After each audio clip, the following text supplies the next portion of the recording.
Al-Bayadir Education.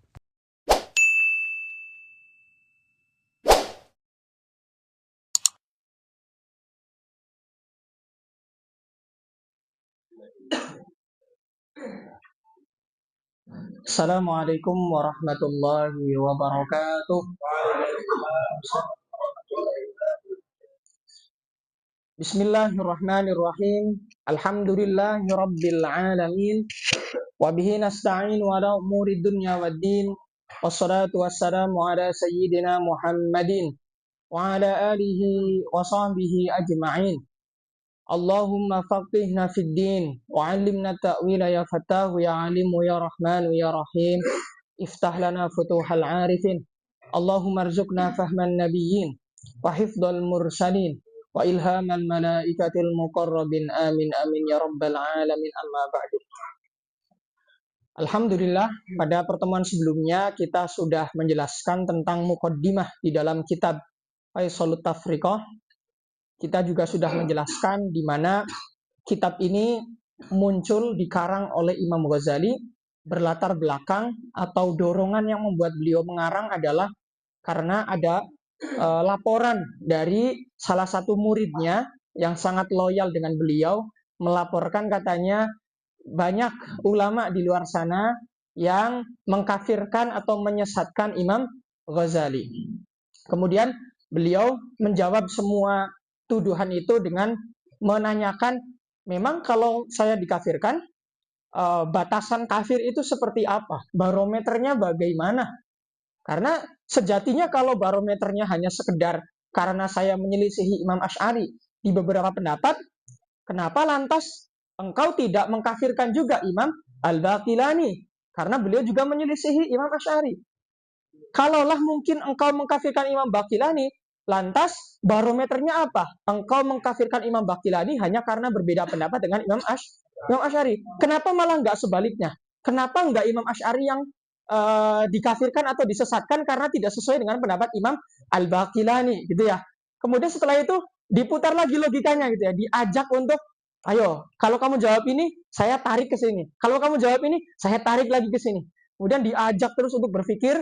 Kemudian pada akhirnya akan diajak untuk menyimpulkan kemarin ketika disandingkan dengan Mu'tazilah. Kalau hanya sekedar Imam Asy'ari itu dikatakan benar, kemudian Imam Baqilani sesat, hanya karena Imam Asy'ari lebih dahulu, lalu kenapa engkau malah membenarkan Imam Asy'ari padahal Mu'tazilah lebih dahulu? Nah, gitu ya. Nah, ditarik terus ya. Nah, maka kemudian kemarin dikatakan walima sorol haqqu wafqan ala ahdihima dunasani, katanya. Lalu kenapa kebenaran hanya engkau monopoli, engkau batasi kepada satu orang saja? Kenapa tidak engkau generalkan kepada semua orang, semua kalangan? Karena kebenaran itu kemarin dikatakan syir'atun lil jami, al-haqqu syir'atun lil jami, itu ya. Tamam. Kemudian kemarin juga ditanyakan amli ajli tafawut, apakah hanya karena perbedaan dari segi keilmuan dan keutamaan? Apakah pasti seorang guru itu lebih benar daripada muridnya? Bukan kepastian. Bisa jadi iya, bisa jadi enggak. Artinya tidak selalu pasti, gitu ya.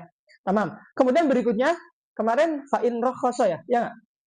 Tamam. Kemudian fa'in rokhasa lil baqilani mukhalafatahu falima hajaro ala ghairihi, gitu ya.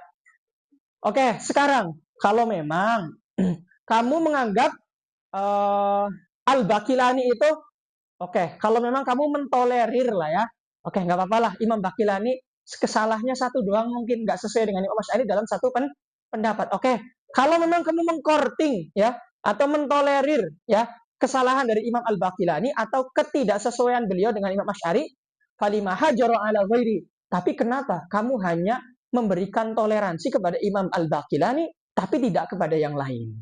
Artinya, kalau kamu ke Imam Baqilani saja, udahlah, Imam Baqilani nggak apa-apa lah menyelisihi dalam satu permasalahan. Oke, diterima. Tapi kenapa engkau tidak mentolerir saya ketika saya tidak sesuai dengan Imam Asy'ari? Ya gitu loh. Kan nggak adil gitu ya, seolah-olah. Wa mal farqu bainal Baqilani wal Karabisi. Lalu apa bedanya kalau begitu? Apa bedanya Imam Baqilani dengan Imam Al-Karabisi? Ya, siapa Imam Al-Karabisi? Beliau adalah murid daripada Imam Asy-Syafi'i ketika beliau masih ada di Baghdad. yaitu masih menjalankan atau masih menghidupkan madhab qadimnya, yaitu Imam Al-Karabisi.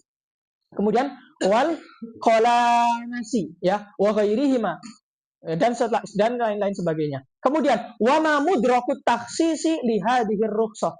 Lalu kalau demikian, apa mudrok? Mudrok itu kan tempat mengetahui, maksudnya adalah dalil, gitu ya. Mudrok kan tempat mengetahui, maksudnya adalah dalil. Lalu sekarang apa dalil, ya?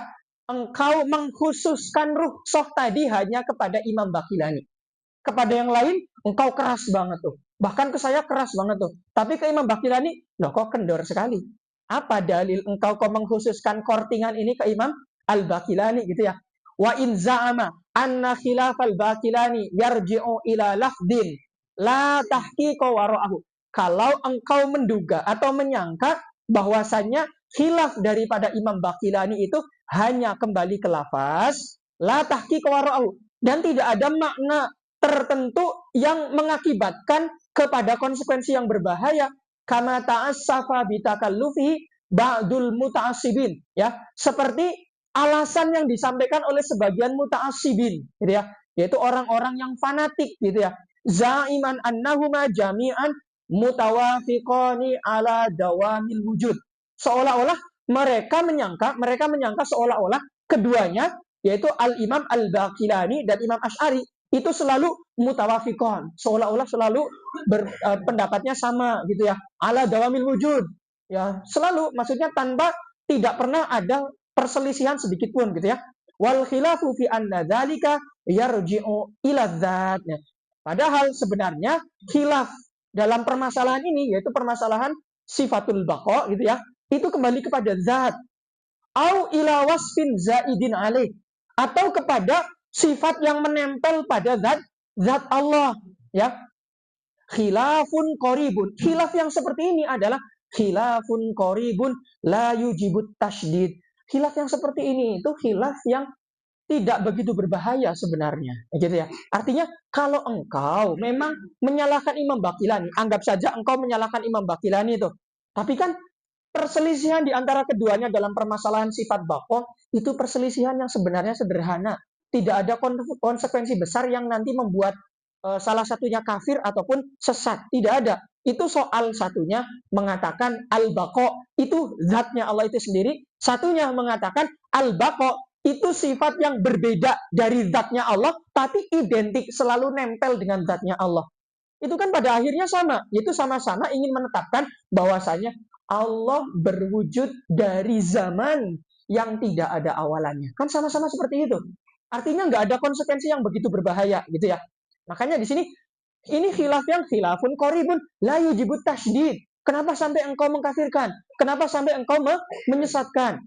Fama baluhu yushaddidul qaula 'alal mu'tazili, ya, fi nafihi as-sifat. Lalu kalau memang itu permasalahannya remeh, kamu nggak lihat ya, ya wahai orang yang sedang protes ke saya ini, ngeritik saya, kamu nggak lihat Mu'tazilah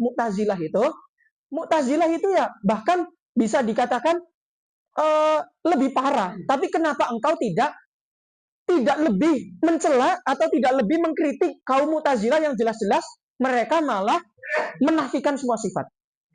Ya, jadi saya jelaskan sedikit ya.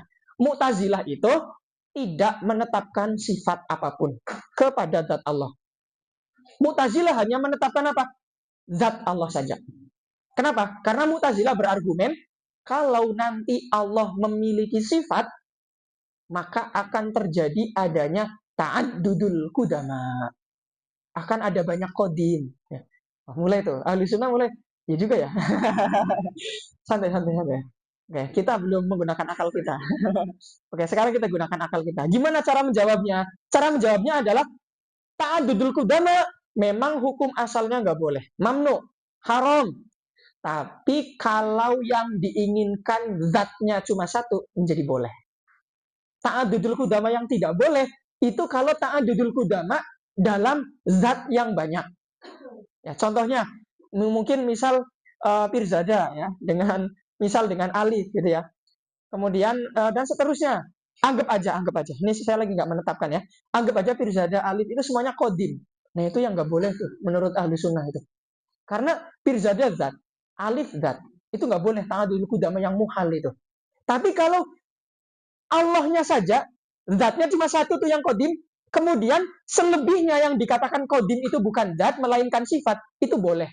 Itu ta'adudul qudama yang dibolehkan.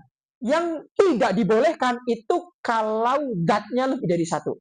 Jelas ya? Makanya kemudian Mu'tazilah mengatakan Allah alimun bukan biilmihi, bukan. Tapi Allah alimun bidzatihi. Itu menurut Mu'tazilah. Jadi Allah itu mengetahui. Mengetahui dengan apa? Bukan dengan sifat. Karena Allah nggak punya sifat. Allah nggak punya sifat ilmu menurut Mu'tazilah. Terus mengetahuinya dengan apa? Ya sudah. Allah itu mengetahui, zatnya itu sendiri yang mengetahui. Tidak menggunakan sifat tertentu yang nempel dalam zat Allah. Kalau kita menurut kalau kita menurut ahli sunnah, Allah itu mengetahui dengan apa? Bi'ilmihi. Ya. Jadi porosnya adalah, sederhananya ya, porosnya adalah kalau ahli sunnah mengatakan Allah alimun bi'ilmihi, Allah muridun bi'irodatihi, dan seterusnya. Sedangkan al-Mu'tazilah mengatakan Allah alimun bidzatihi. Alimun bidzatihi. Kenapa mereka mengatakan alimun bidzatihi? Karena mereka tidak menetapkan sifat apapun kepada Allah dengan argumen menghindarkan diri dari ta'adudul qudama. Tapi menurut kita ahlu sunnah, ta'adudul qudama yang nggak boleh itu kalau zatnya banyak. Tapi kalau zatnya satu, selebihnya yang dikatakan qadim itu sifatnya nggak apa-apa menurut ahlu sunnah. Itu ya, singkatnya gitu. Oke, maka di sini ketika dikatakan fama baluhu yushaddidul qawla 'alal mu'tazili fi nafihi sifat wa huwa mu'tarifun bi anna Allah ta'ala alimun muhit. Oke, sekarang kalau memang engkau menuduh Imam Baqillani misalnya, anggap aja engkau menyesatkan Imam Baqillani, lalu engkau juga lebih parah di dalam mencela atau menyalahkan orang Mu'tazilah, mengkafirkan dan seterusnya, menyesatkan gitu ya, hanya karena alasannya mereka tidak menetapkan sifat, fi nafihi as-sifat, maksudnya menafikan sifat itu ya. Itu kan orang Mu'tazilah ya. Wa huwa mu'tarifun. Padahal dalam keadaan yang sama, kaum Mu'tazilah juga tetap mengakui bahwasanya Allah itu halimun.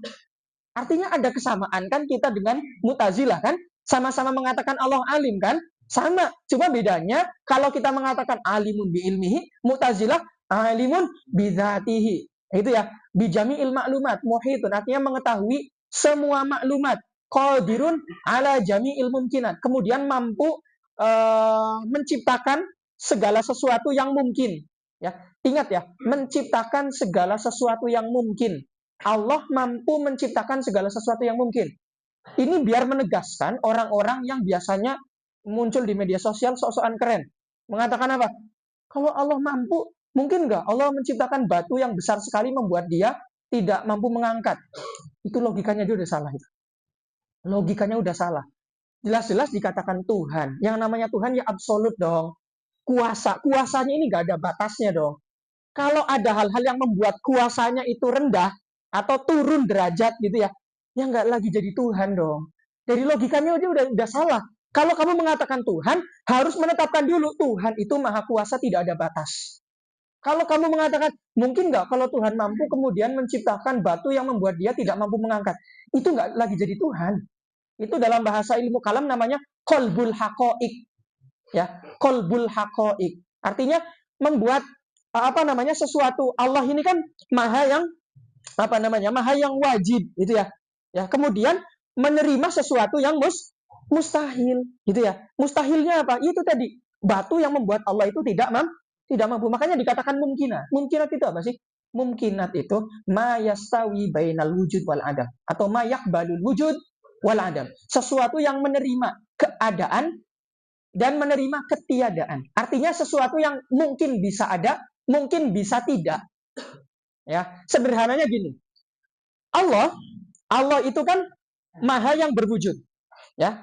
Artinya ketika dikatakan maha yang berwujud, wujudnya harus selalu bisa diindrawi nggak? Nggak selalu. Ya. Argumennya adalah, apakah segala sesuatu di sekitar kita yang berwujud itu selalu bisa dilihat? Enggak kan? Sekarang, ketika kita mendengar adanya negara Brazil. Apakah bisa dilihat? Tapi berwujud nggak? Berwujud. Maksudnya kita nggak melihat saat ini. Sekarang kita nggak melihat, tapi kita meyakini wujudnya nggak? Meyakini. Begitu pula ketika kopi diaduk, oke?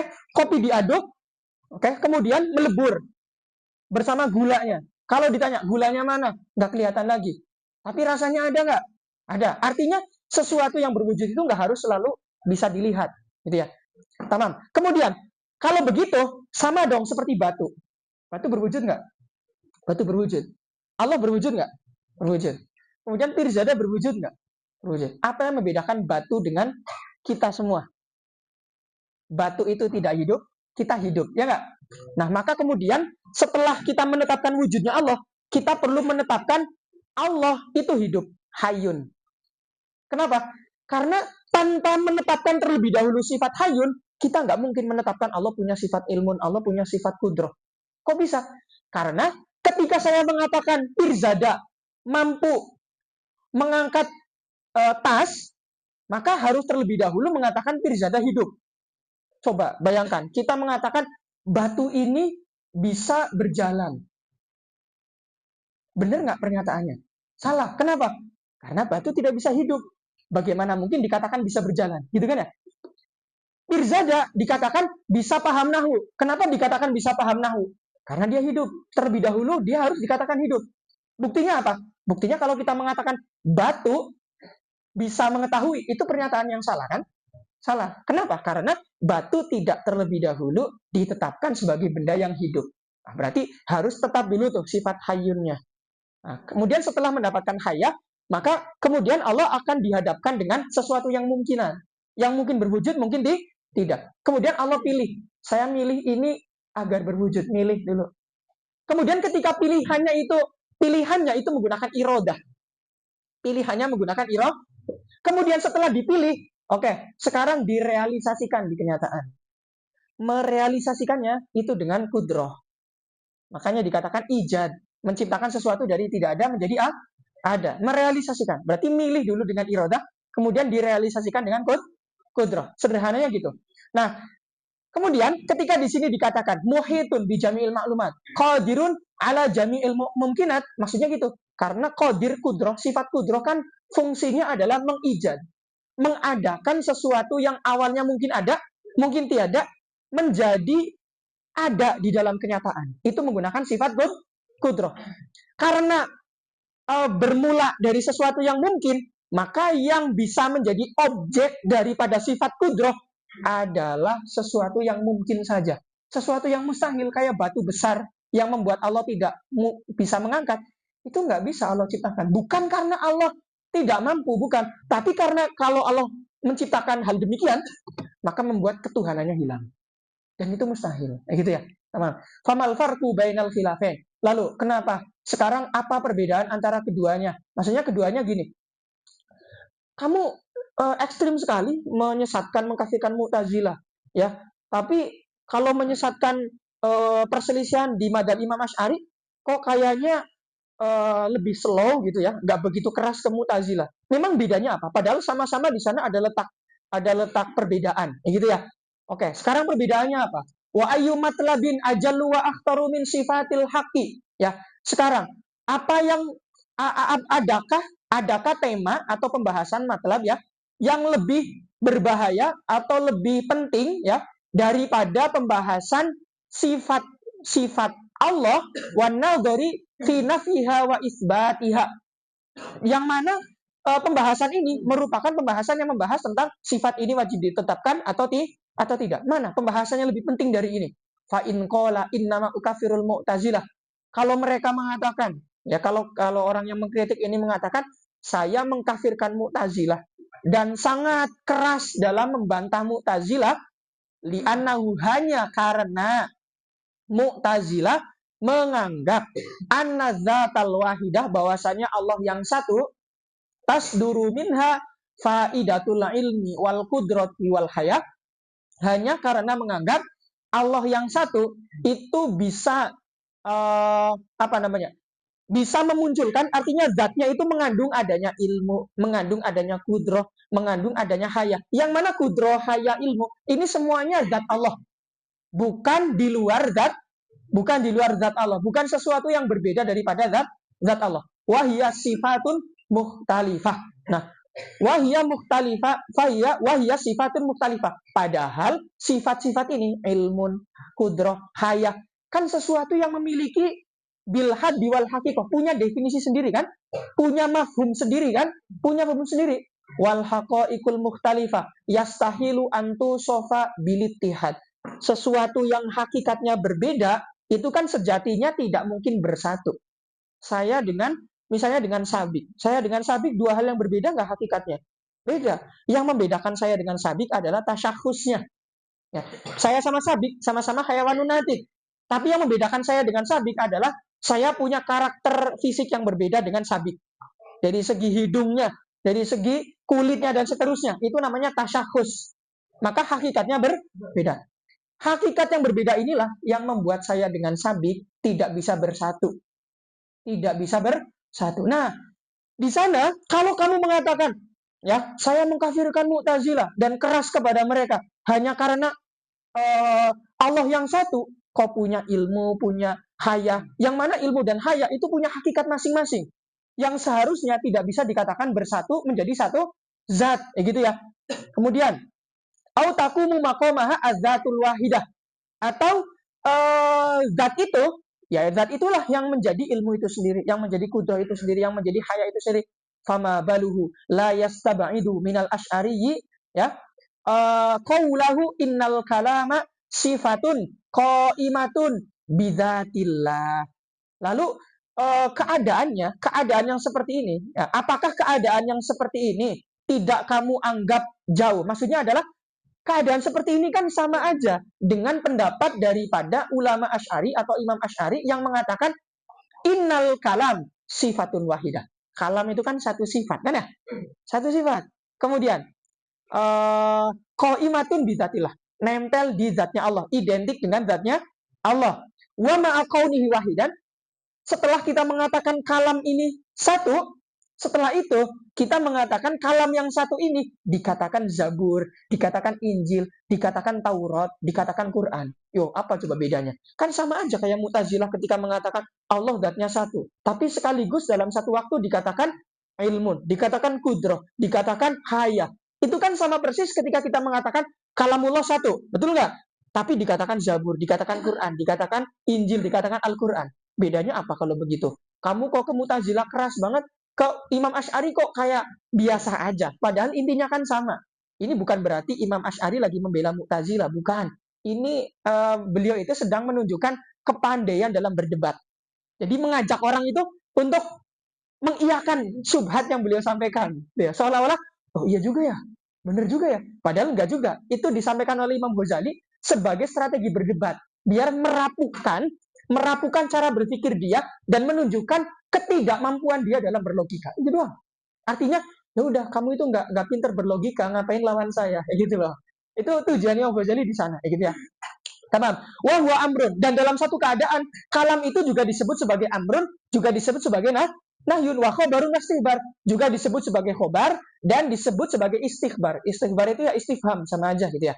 Wa hadhihi haqaiqu mukhtalifah, dan ini semua itu hakikat-hakikat yang mukhtalifah, berbeda-beda. Quran punya definisinya sendiri, Injil punya definisinya sendiri kan, dan seterusnya punya definisi masing-masing. Wa kaifala wa haddul khobari, bagaimana tidak? Oke, sekarang saya jelaskan di mana letak perbedaan mafhum daripada yang saya sebutkan. Di sini beliau menyebutkan al-khobar, definisinya apa? Ma yatatarraku ilaihi tasdiq wa takdzib, yaitu kalam, ya. Khobar adalah kalam yang bisa didatangi oleh tasdik dan bisa didatangi oleh takdzib. Ya, kalau dalam definisi yang masyhur kan mahtamala sidqa wal kadzib li dzatih, gitu ya. Ya intinya samalah. Ya, itu definisi daripada al-khobar. Wala yatatarraku dzalika ilal amri wan nahyi, ya. Dan khobar ketika dikatakan khobar, kalam ketika dikatakan khobar itu tidak bisa didefinisikan dengan ma yatatarraku dzalika ilal amri wan nahyi. Artinya ketika sesuatu dikatakan kalam itu dikatakan khobar, kan nggak bisa dikatakan amr. Berarti hakikatnya berbeda kan? Hakikatnya berbeda. Lalu kenapa dikatakan semuanya sama-sama dikatakan kalam? Gitu loh, seolah-olah. Fa kaifa takunu haqiqatan wahidah? Bagaimana mungkin dikatakan satu hakikat kalau memang ternyata mafhumnya berbeda, hakikatnya berbeda-beda. Ya tatarraqu ilaihi tasdiq wa takdzib wa la yatatarraq. Padahal keduanya punya perbedaan. Satunya menerima tasdik dan takdzib, satunya tidak menerima tasdik dan takdzib. Artinya satunya mahtamal asid wal kadib, satunya tidak layah tamilu asid wal kadib. Ya. Fayajma'un nafya wal isbat. Maka dalam satu waktu ketika kamu mengatakan amr dan khobar atau insya dan khobari itu adalah kalam, berarti kamu sedang mengumpulkan dua hal yang bertolak belakang menjadi satu zat. Dan itu mustahil, seolah-olah. Tapi beliau bisa jelasin gitu ya. Sebenarnya paham di mana letak perbedaannya gitu ya. Cuma ini seolah-olah lagi ya menarik musuh yang berdebat agar mudah dikelabuhi oleh beliau gitu ya. Kemudian fa in takhabbato fi jawabi hada, kalau ternyata temanmu ini yang menyesatkan saya, yang mengkafirkan saya ternyata takhabbato. Takhabbato itu terseok-seok gitu ya. Takhabbato itu terseok-seok, maksudnya itu iya ya, gimana ya? Ah iya nih, gimana nih? Nah gitu, itu terseok-seok gitu ya. Fa in takhabbato fi jawabi hada. Kalau dia terseok-seok dalam menjawab permasalahan ini, wa ajaza an kashfil ghita'i fihi, dan dia tidak mampu untuk mengungkapkan jawaban dari permasalahan ini, fa'lam, maka ketahuilah annahu, sesungguhnya teman engkau yang menyesatkan saya itu laisa min ahlin nazar, katanya. Itu nggak bisa mikir itu. Itu kalau nggak bisa jawab, udah nggak bisa mikir dia, nggak usah dengerin, udah bodoh amat aja, nggak level lah itu seolah-olah gitu ya. Wa in nama huwa mukallid, tapi orang yang seperti itu mukallid itu. Ya masa mukallid disandingkan dengan saya yang bisa berijtihad, kan nggak level kayak gitu seolah-olah.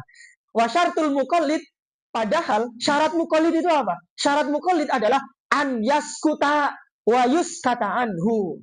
Syarat mukallid. Ingat ini, orang yang mukallid itu ingat nih syaratnya. Syaratnya apa? Orang mukallid itu harus banyak diam. Jangan banyak ngomong. Mukallid banyak ngomong, nggak tahu apa-apa, banyak ngomong gitu ya. Wa yaskuta anhu, ya. Dan tidak apa namanya? Ya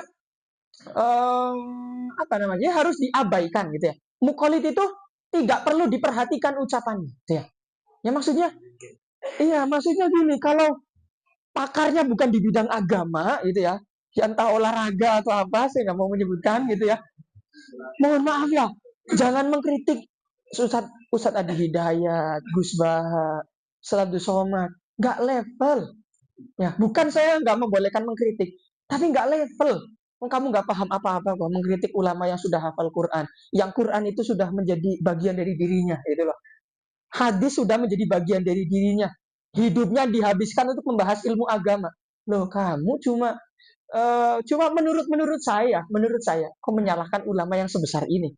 Zai, itu ya. Bagaimana cara berpikirnya itu seperti apa? Kok bisa berani menyalahkan gitu ya? Padahal syarat mukallid adalah anyas kuta wayus kata anu, harus diam, dan kalaupun ngomong, omongannya itu nggak akan dianggap, ya gitu ya. Li'annahu qasirun an suluki torikil hijab, ya, karena seorang yang dikatakan mukallid itu orang yang tidak mampu untuk menapaki jalan berargumen. Hijab itu kan berhujah, berargumen, berdebat gitu ya. Walau kana ahlan lahu, andai saja dia mampu untuk berhujah, berargumen, karena mustadbi'an la tabi'an. Andai saja dia mampu berargumen, harusnya dia bisa berijtihad dong. Mustadbi'an, yang diikuti, gitu ya. La tabi'an, bukan orang yang mengikuti, kayak gitu. Wa imaman la makmuman, harusnya dia jadi imam dong, jangan jadi makmum dong, kayak gitu. Fa in khada al muqallidu fil muhajjati, ya, kalaulah dia orang yang mukallid ini menyelam fil muhajjah, di dalam permasalahan perdebatan dan argumen, fadzalika minhu fudul, berarti dia melakukan sesuatu di luar tugas pokok dia. Fudul, berarti kan fudul kan nggak wajib kan, berarti melakukan sesuatu di luar tugas pokok dia. Wong dia mukallid kok ikut-ikutan pengen berdebat gitu ya. Padahal dia sendiri masih ikut pendapat orang lain, belum bisa berargumen gitu ya. Wal mustagilu bihi, ya, orang yang disibukkan dengan apa namanya, dengan orang yang mukallid gitu ya. Orang yang apa namanya, masih suka menanggapi orang yang mukallid gitu ya. Itu sesungguhnya doribun fi hadidin barid. Itu keren banget ini tasbihnya. Ya, isti'arahnya tuh keren banget. Karena beliau mengatakan ini, kalau kamu mendengarkan orang-orang mukallid ini berkicau gitu ya, ngurusin mereka itu seperti orang yang doribun fi hadidin barid. Seperti orang yang menempa besi, tapi besinya itu dingin. Kan orang mau menempa besi harus apa? Dipanasin dong, biar mudah dibentuk gitu kan. Nah, kalau kamu menanggapi orang-orang yang masih mukallid tuh, orang yang nggak layak untuk diajak berdebat, berdiskusi, itu seperti kamu sedang menempa besi, tapi besinya nggak panas, tapi dingin. Gimana? Ya nggak akan bisa dibentuk lah. Percuma, ngapain? Tinggalin aja, kayak gitu ya. Kemudian, watalibun islahal fasad juga boleh. Watalibu islahil fasad juga boleh. Dan sama, kamu ketika menanggapi mereka juga seperti orang yang mencari kebaikan dari sesuatu yang buruk. Mencari kebaikan dari sesuatu yang buruk. Sesuatu yang buruk kok dicari kebaikannya, itu kan ya? Kan aneh gitu ya. Wahal yuslihul ataru maaf sadad dahru.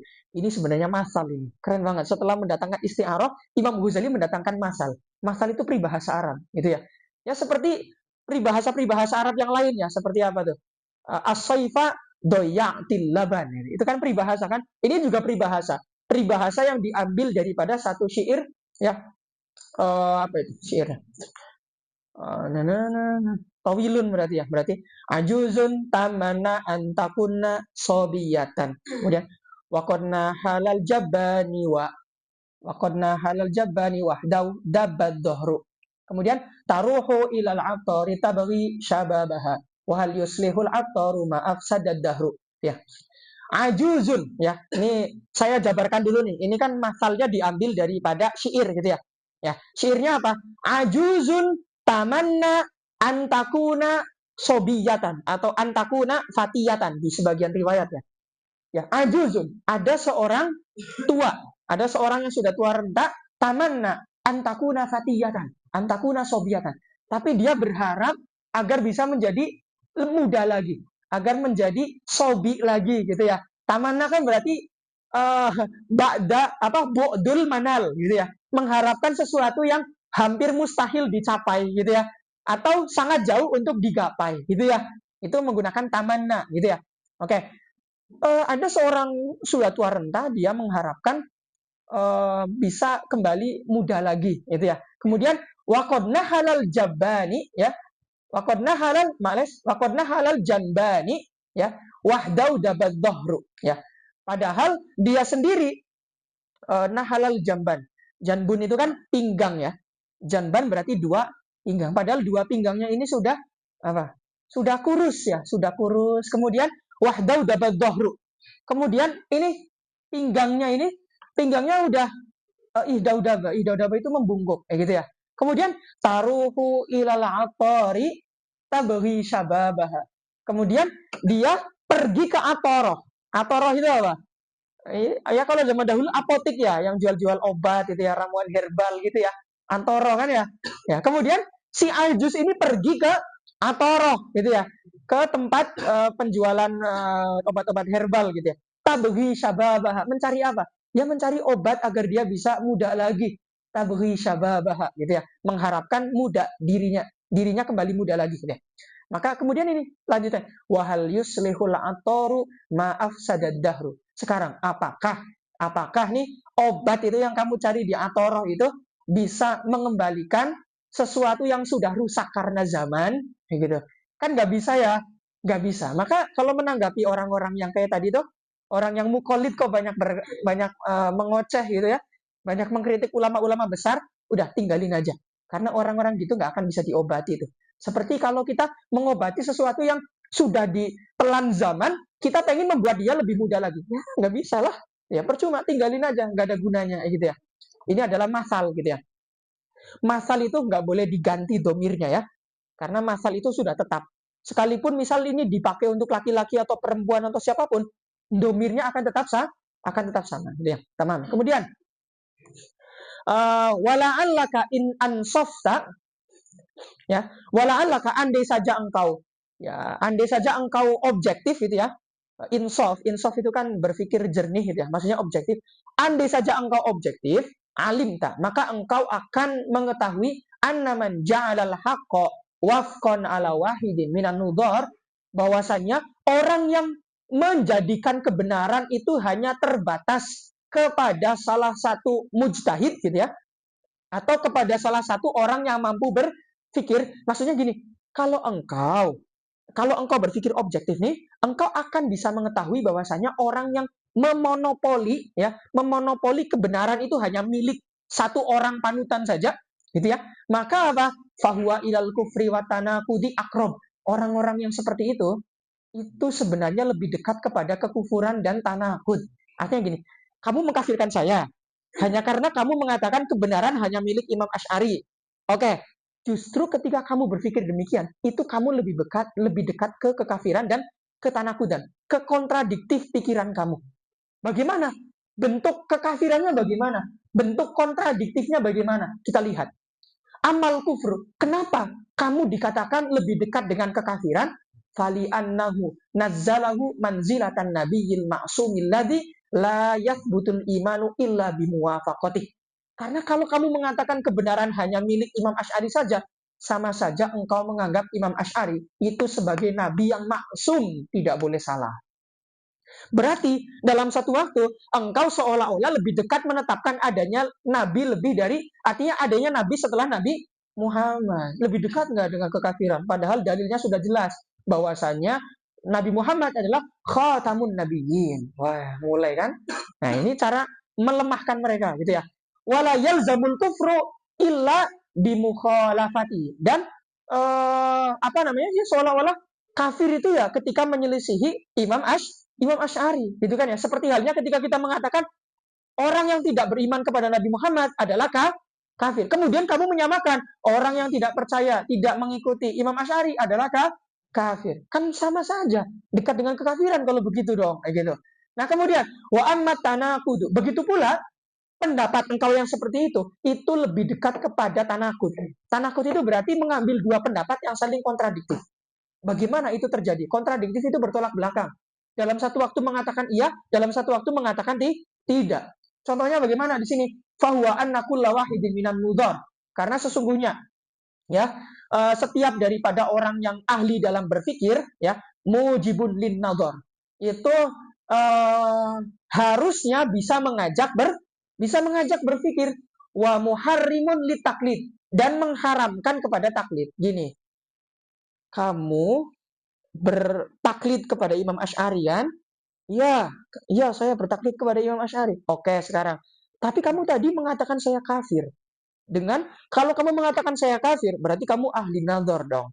Kalau kamu ahli nadhar, ya dalam satu waktu harusnya kamu juga nggak bertaklid dong. Kalau kamu bisa berpikir, kenapa bertaklid?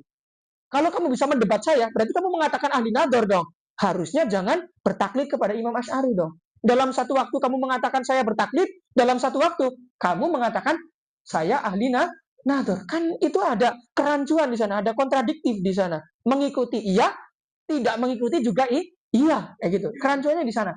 Fakaifatakul. Maka bagaimana mungkin engkau mengatakan yajibu alaikan nadharu ma'ataklidi. Ya, engkau wajib berpikir, tapi dalam satu waktu engkau juga wajib ikut saya. Seolah-olah gitu kan? Maksudnya gini, kalau tadi teman engkau itu menyesatkan saya, kan seolah-olah dia mengatakan kepada saya, alaikan nadhar, kamu tuh wajib difikirkan lagi tuh, kamu menyelisihi Imam Asy'ari. Tapi dalam satu waktu dia mengatakan, kamu wajib ikut saya. Nah, gimana? Bertolak belakang dong. Nyuruh berpikir, tapi nyuruh mengikuti. Berarti kesimpulannya, kamu ngajak saya berpikir atau ngajak saya mengikuti? Yang jelas dong, itu ada tanakud di sana, kayak gitu. Olah-olah gitu. Au yajibu 'alaika an tanzura wa alla tara fi nadharika illa ma ra'aitu. Atau sama saja kamu mengatakan kamu wajib berpikir, tapi pikiran yang kamu simpulkan nanti wajib sesuai dengan saya. Lah gimana? Yang namanya berpikir ya harusnya sesuai dengan pikiran saya dong. Kok malah dituntut harus sesuai dengan pikiran kamu, kayak gitu ya. Fakullu ma ra'aituhu hujjatan fa 'alaika an ta'taqidahu hujjatan. Seolah-olah apa yang saya pikirkan sebagai hujah, apa yang menurut saya itu hujah, kamu juga harus menganggap itu hujah. Nah, kalau gitu nggak berpikir namanya, itu taklid. Itu kan tanakud gitu ya. Wa ma ra'aituhu syubhatan fa 'alaika an ta'taqidahu syubhatan. Kalau gitu nggak berpikir, itu namanya taklid gitu ya. Wa ayyu farqin, lalu apa bedanya baina man yaqul, ya dengan orang yang mengatakan qallidni fi mujarradi madhabi. Bedanya apa dengan orang yang mengatakan udah ikuti aja semua pendapat saya? Emang bedanya apa dengan perkataan seperti itu? Kan nggak ada bedanya. Pada akhirnya harus mengikuti saya, gitu ya.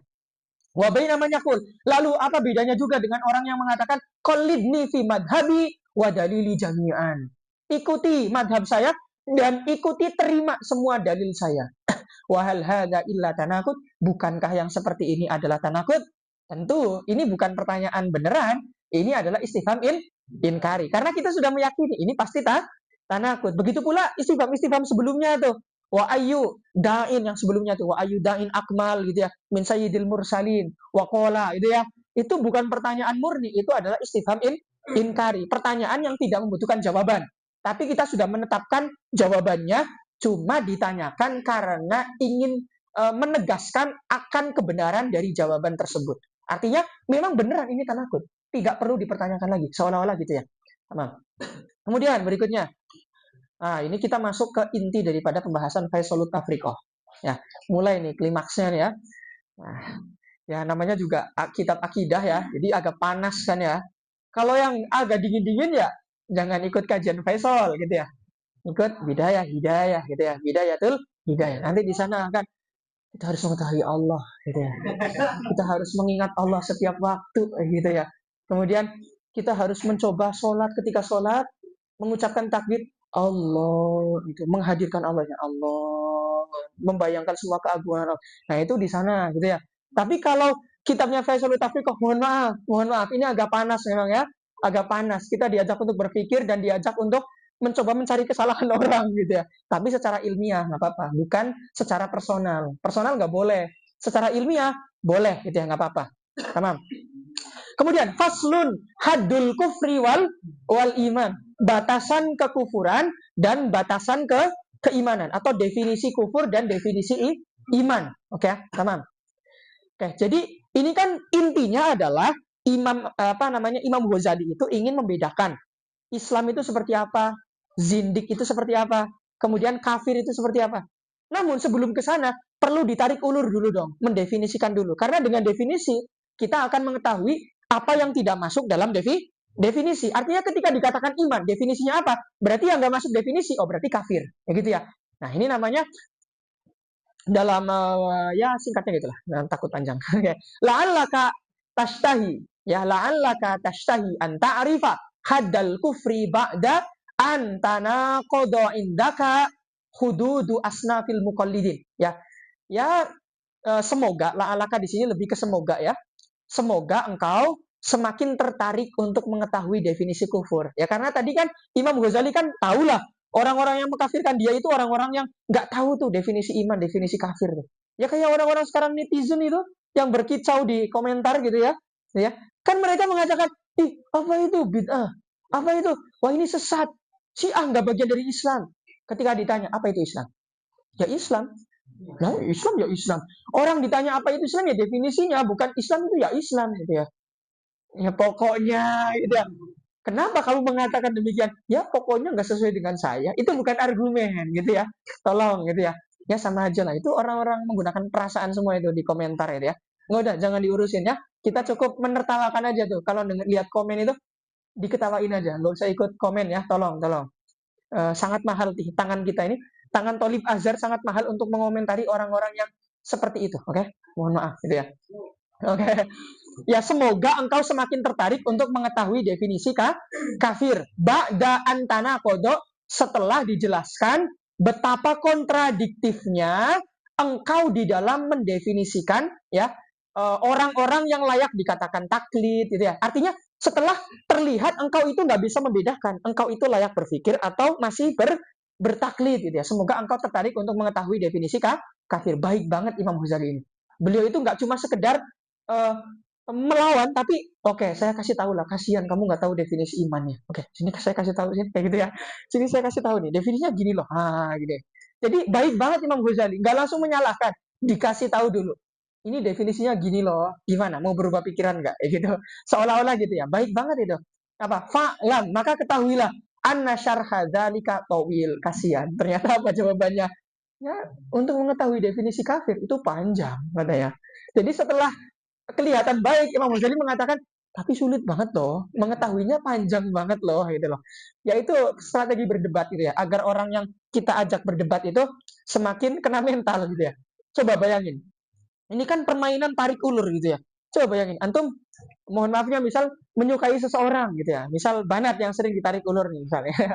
Banat disukai oleh seseorang. Dia mengungkapkan, oh saya suka, tapi menghilang. Kemudian datang lagi, iya saya masih serius, menghilang lagi. Gimana coba? Lebih tersiksa nggak dengan cara seperti itu, Banat? Ya diam. Berarti iya. Iya. As-sukut ya dulu ala na'am. Itu menurut Banat. Kalau menurut Banat, as-sukut ya dulu ala la. Oke ya. Ya gitu. Tarik ulur kan ya menyiksa ya. Mending langsung dikatakan suka diseriusi gitu kan ya, atau nggak suka pergi beres. Tapi kalau tarik ulur gitu, ini gimana sih, saya tersiksa ini, kamu sebenarnya iya atau tidak gitu ya, kamu mau maju atau enggak sih, soalnya kalau nggak mau maju ya saya juga membuka hati untuk yang lain ya gitu. Contoh aja ya, contoh gitu ya. Kan jelas ya kalau ada kepastian, kalau nggak ada kepastian tersiksa itu ya, mau nerima yang lain juga, wah tapi saya sukanya ini kayak gitu ya, kan tersiksa gitu ya. Nah ini cara Imam Ghazali gitu dalam berdebat. Jadi caranya dengan menarik ulur gitu ya. Ini saya kasih tahu nih, baik banget tuh. Tapi setelah dikasih tahu, tapi untuk mengetahui itu panjang. Wah kan, ini orang ngeselin banget sih gitu ya. Ya, anna syarha dzalika tawil wa mudrakahu ghamid. Dan mudrak itu ya dalil, dan dalil untuk mengetahui kekafiran itu ghamid. Ghamid itu sangat dalam. Sangat dalam dan sangat, ya orang kalau masuk ke dasar lautan kan sulit ya, harus berenang ke dasar lautan melawan tekanan air dan seterusnya gitu ya. Walakinni u'tika alamatan sahihatan muttaridatan munakisatan. Akan tetapi saya berbaik hati lah. Saya berbaik hati nih. Oke, nggak apa-apa. Saya kasih tahu kepada engkau tanda-tanda yang benar. Mutorid munakis. Dalam mantik itu kan, ini mutorid munakis itu istilah usuli ya. Istilah para ulama usul fikih. Tapi menurut ulama mantik, mutorid itu maknanya mani. Munakis itu maknanya jami. Berarti mani dan jami. Atau urutan dari mantik biasanya jami dulu baru mani gitu ya. Oke, sekarang saya kasihlah alamat sahih yang bisa menjami dan memani. Artinya definisi yang jami dan mani. Litattakhidaha matma'ana dhari. Ya, agar bisa dinalar oleh pikiran kamu. Agar bisa engkau ketahui. Maksudnya gitu ya. Watar awiyah, dan agar engkau bisa apa ya? Tarawiyah itu apa? Ya, tarawi itu agar engkau bisa terkendali lah ya, boleh terkendali. Jadi tarawi itu seperti lurus gitu ya, terkendali lah boleh. Agar engkau bisa terkendali, bisa babiha dengan alamah tadi, berarti hanya ke alamah an takfiril firok. Artinya adalah terkendali dari mengkafirkan golongan-golongan yang lain, agar engkau tidak mudah mengkafirkan kalau tahu definisinya, gitu ya. Watatwilil lisan, dan engkau tidak mudah memanjangkan lisan. Maksudnya banyak ngomong, banyak berkomentar, apa-apa diomongin, gitu ya. Bukan ngomongin apa, tapi apa-apa diomongin, gitu ya. Watatwilil lisan fi ahlil Islam, dalam menuduh umat yang masih ahlul kiblah, masih dikatakan Islam. Wa ini ikhtalafat turuquhum, walaupun memang jalannya berbeda-beda. Ya kita menganggap Syiah berbeda dengan kita, betul. Tapi kan Syiah masih berkiblat kepada Ka'bah, masih meyakini Allah, masih meyakini Rasul kan, walaupun jalannya berbeda. Jadi jangan mudah mengkafirkan gitu ya. Ini kalau saya ngomong gini di media itu, langsung tuh saya dianggap Syiah itu. Itu pasti tuh. Kayak Ustaz Nuruddin juga. Ya, yang ngomongin Syiah juga nggak paham Syiah itu apa. Gitu kan ya? Ya mereka bingung ya. Mereka sendiri juga bingung mereka itu siapa. Apakah mereka beriman? Mereka juga nggak tahu mereka beriman atau tidak. Malah mengkafirkan orang lain. Ngeri banget emang netizen itu ya. Saya lihat di salah satu komenan Ustadz Nuruddin itu, kok ada yang sampai berani, ini Ustadz kafir ini karena apa? Karena mengatakan Syiah itu bagian dari Islam. Ini kok mudah banget lidahnya ya, ngeri banget. Karena kalau dia mengatakan kafir, kemungkinannya kan cuma satu. Kalau nggak dia kafir, berarti yang dituduh kafir. Wah, iya mana tuh, ngeri kan? Berarti kalau ternyata yang kafir dia sendiri, berarti dia mengkafirkan dirinya sendiri. Balik ke dirinya sendiri kan? Kalau ternyata yang dituduh itu bukan kafir. Allah ya, ma'adallah gitu ya. Kita semoga terhindar dari hal seperti itu. Wa in ikhtalafat turuquhum, walaupun jalannya berbeda-beda, madamu mutamassikina biqauli, selagi mereka masih berpegang teguh dengan kalimat tauhid, la ilaha illallah Muhammadun Rasulullah shadiqina biha, dan meyakini kalimat tauhid, ghaira munaqidina laha, dan tidak menyelisihi kalimat tauhid. Ya, artinya kalau dia masih bertauhid, ya sudah dikatakan muslim. Selebihnya jalan dia berbeda, ya jangan sampai kita mudah mengkafirkan dia, gitu ya. Fa'akulu, maka kemudian saya mengatakan, apa itu definisi kufrun? Al-kufru, maksudnya adalah haddul kufri, gitu ya. Definisi kufur apa? Huwa takdzibur rasuli sholawatullahi alaihi, ya, yaitu mendustakan rasul, ya, fi syai'in, di dalam hal kecil, ya, walau hal yang sangat kecil, mimma ja'abihi, daripada yang dibawa oleh rasul. Artinya gini, kekufuran itu kalau kita mendustakan Rasul dalam sedikit pun kabar, apapun itu kabarnya, yang dibawa oleh Rasul. Misal, Rasul mengabarkan Tuhan cuma satu. Berarti kalau ada yang tidak meyakini Allah itu satu, berarti dia kafir. Jelas ya? Rasul mengabarkan bahwasannya akan ada hari pembalasan. Berarti yang tidak percaya hari pembalasan berarti kafir. Itu batasannya. Artinya kalau mereka, ya, orang yang kamu tuduh kafir itu masih meyakini apa yang dibawa oleh Rasul, ya jangan dikafirkan karena dia masih beriman, gitu ya.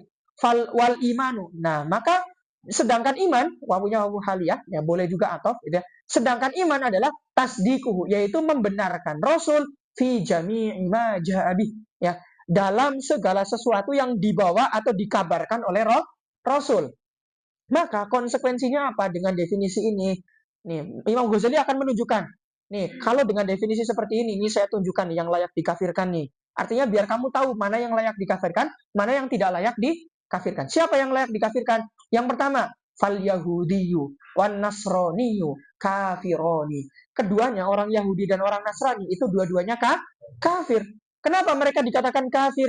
Litakdzibihim ar-rasul. Karena mereka mendustai Rasul, tidak percaya kepada Nabi Muhammad Shallallahu Alaihi Wasallam, karena mereka umat Nasrani hanya mempercayai sampai Nabi Isa, itu pun gak dianggap Nabi, itu pun dianggap Tuhan, gitu ya, anaknya Tuhan, gitu ya, lahir di mana? Tanyakanlah ke mereka, ya, nggak jadi. Jadi tidak boleh mencela umat lain, ya, tidak boleh, karena kalau mencela umat lain akan membuat umat lain mencela kita, nggak jadilah, ya. Kemudian wal barhamiyu, begitu pula umat Barhami. Umat Barhami itu apa sih? Umat Barhami itu umat Abraham. Bukan. Umat apa sih itu? Dewa Siwa, apa lagi itu? Brahma, ya. Umat yang menyembah Brahma. Maksudnya adalah orang-orang yang menyembah berhala, gitu ya. Nah, orang-orang yang menyembah berhala itu orang Buddha, orang Hindu, itu kafirun bitorikil aula. Lebih utama. Kenapa? Karena kalau Nasrani dan Yahudi kan masih meyakini Allah, ya nggak? Masih meyakini Allah. Tapi kalau Al-Barhami itu nggak meyakini Tuhannya Allah. Bahkan meyakini Tuhannya itu selain Allah, dan bahkan lebih dari satu. Gitu ya. Maka bitorikil aula lebih layak untuk dikafirkan. Kenapa? Li'annahu ankaro ma'a rasulina sa'iroh rusul. Ya, karena mereka mengingkari Nabi Muhammad dan mengingkari semua rasul. Maka lebih layak untuk dikafirkan.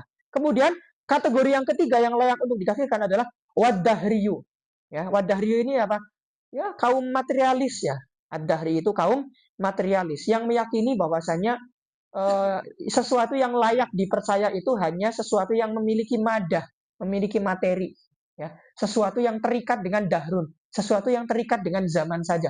Makanya mereka tidak meyakini Tuhan yang kita yakini, karena menurut mereka mana? Coba bentuknya mana? Kayak gitu.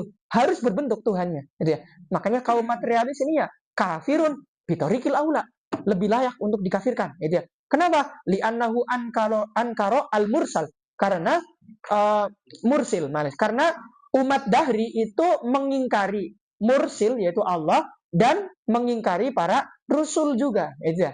Tidak percaya Tuhan, gitu ya.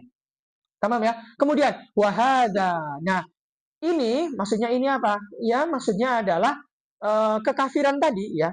Adalah kekafiran tadi, wahada li'annal kufra. Wahada, malis. Hadanya jangan kekafiran. Hadanya ketorikil aula. Kenapa? Karena torikul aula nanti masuk ke dalam pembahasan hukum syar'i di dalam usul fikih ya. Makanya dikatakan hadza thoriqul aula dalam mengkafirkan itu li'annal kufro, karena kekufuran. Kenapa berlaku adanya torik aula di dalam kekufuran? Karena kekufuran itu bagian daripada hukmun syar'iyun.